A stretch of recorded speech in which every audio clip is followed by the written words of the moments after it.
In a sweeping geopolitical snapshot, Joseph Robertson urges readers to look past surface level political headlines and focus on major international developments shaping the global order, to look at the entire board.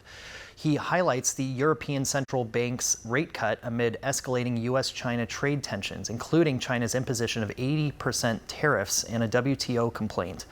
The UK is expanding its submarine fleet for potential conflict, while the US has vetoed a Gaza ceasefire, barred citizens from 12 countries, and reversed its brief humanitarian aid initiative. Meanwhile, Russia threatens retaliation over Ukraine drone strikes, and Iran rebuffs a US nuclear deal, signaling intensifying global realignment and instability. Joseph Robertson joins us now to put all of this into context. Joseph, thanks for coming on. Afternoon. You called this a, quote, precipitation, not just motion. What do you see forming as the cumulative effect of these global military and economic shifts? Well, I think the first thing to look at is the tension in the Middle East has reached a critical juncture, obviously, with Iran saying that they're still moving towards nuclear, and I think the US retaliating essentially by saying that they're going to ban travel from countries that could be related to the sphere of influence under Iran. We're seeing something that is preparing us for a shift. And obviously, the Trump administration has been very clear about its plans for Gaza in particular. So we are moments from escalation in the Middle East. I think we're also seeing a new touch point with President Putin now vowing to retaliate in a major way in Ukraine. And all of that, of course, was covered up by the major news coming out of both the Trump administration and the spat with Elon Musk, and in the UK, the high-level resignation from Reform UK.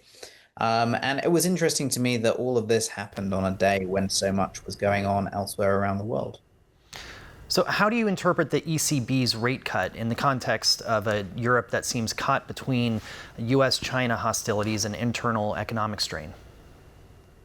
So I think that what's happening with the EU is they're realizing that they can't necessarily they can't go it alone in the way they thought they could. So they're trying to find different ways to ease the financial burden on the euro. They're also betting on the fact that Trump is going to move further away from them in terms of policy over Ukraine. That's been an issue over the past few months that they've had to come to terms with, and they're trying to find ways to reinvent their banking structure to deal with a world in which the dollar isn't as secure as it used to be in terms of trade competition. So all of these things are combining, I think, to create a collective sense of unease in the European Central Bank. And their response to that is, of course, to try and move away from the existing hegemony. And I think that's quite interesting if you look at the way the globe is reshaping under the BRICS hegemony, the rise, obviously, of the Shanghai Cooperation Organization elsewhere. Perhaps the euro itself is also going to try and seek to distance itself from the dollar somewhat, and perhaps be ready and available for China's sphere of influence. So you have multiple flashpoints igniting simultaneously. You have Russia, Ukraine, Israel, Gaza, US, Iran. Are we entering a new Cold War or something more volatile?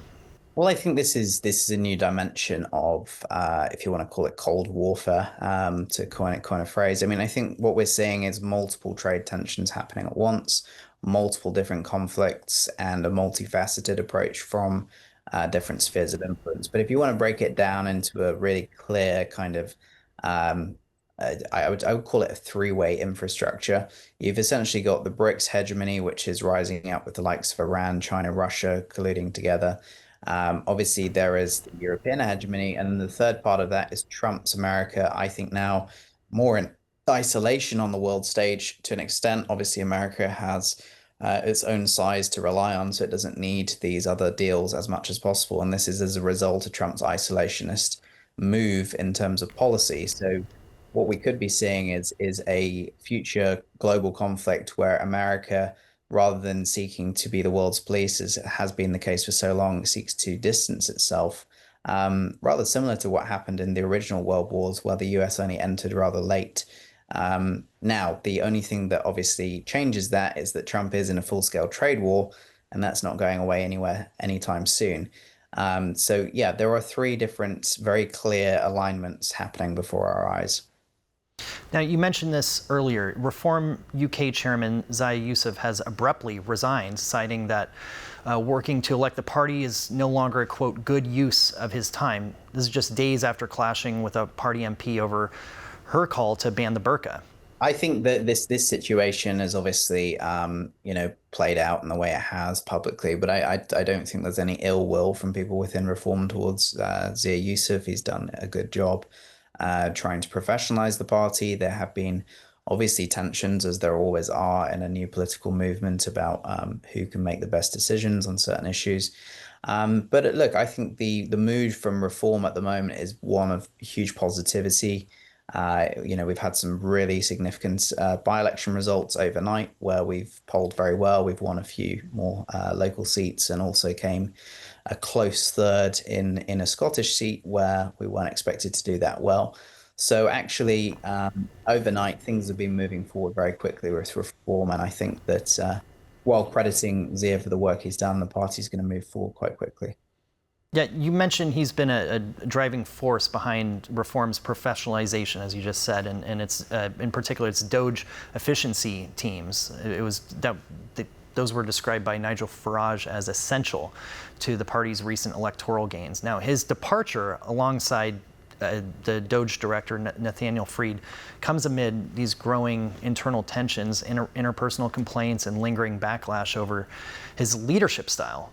This marks a pivotal moment of instability for the rising political force. Now, what does Yousaf's resignation signal about the internal fractures within Reform UK, and how might it affect the party's trajectory ahead of a possible general election?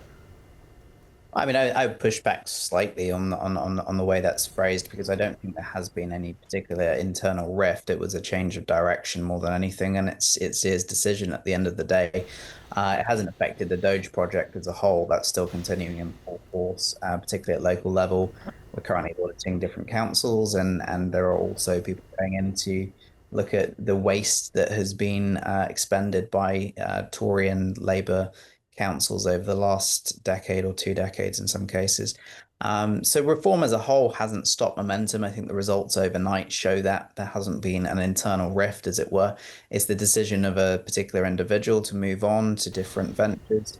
And the role of chairman is obviously not one of a political appointee per se. It's not someone who's elected. It's somebody who the internal party structure decides will help grow and build the party. So it's not a huge political decision, in my opinion. I think it's just that perhaps he's moved on after a successful first year at Reform, and that position will be filled quite quickly, I think, and the party will continue to grow. Yeah, some critics have said that they take Yousaf's departure as a cautionary tale about modernizing populist movements, or and some others have called it a potential recalibration that could sharpen the Reform's message. Is there merit to either of those? Yeah, I mean, with all new political parties, obviously there are going to be teething issues to an extent, because you've got to find ways to start becoming the chased rather than the chaser. I guess that's the effect of a movement that's popular. I wouldn't necessarily classify Reform as a wholly populist movement. It's got pretty solid policy foundations that come from both sides of the political aisle in the UK.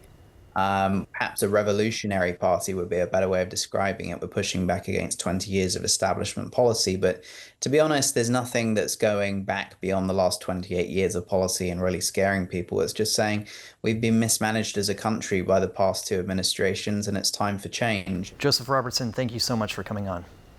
Thank you very much. And coming up, Karine Jean-Pierre tries to wash her hands of Biden. How will this go over? Nick Searcy weighs in.